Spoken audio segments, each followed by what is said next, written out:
Welcome to Chillin' 101. We hope this video helps. You already have access and a file ready. Now begin. Open the target Sharepoint library in your browser and navigate to the exact folder where the file belongs.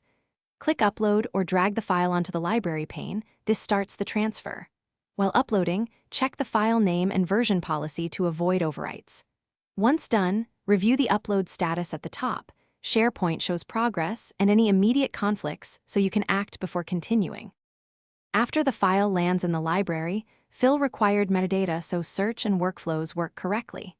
Click the ellipsis or details pane to edit properties. This is important because automated processes often depend on those fields. If you will edit collaboratively, check out the file or set co-authoring options. Versioning should be enabled to track changes. Make sure permissions inherit properly, and once properties are saved, confirm the file appears in the intended view or filter. Finalize by setting sharing permissions and link settings so recipients get the right access. You should test open the file yourself or ask a colleague to confirm access and edit rights. If something goes wrong, first retry the upload, then clear browser cache, try another browser, or use OneDrive Sync to push the file. A single troubleshooting tip. If uploads fail repeatedly, check the library quota and file size limits.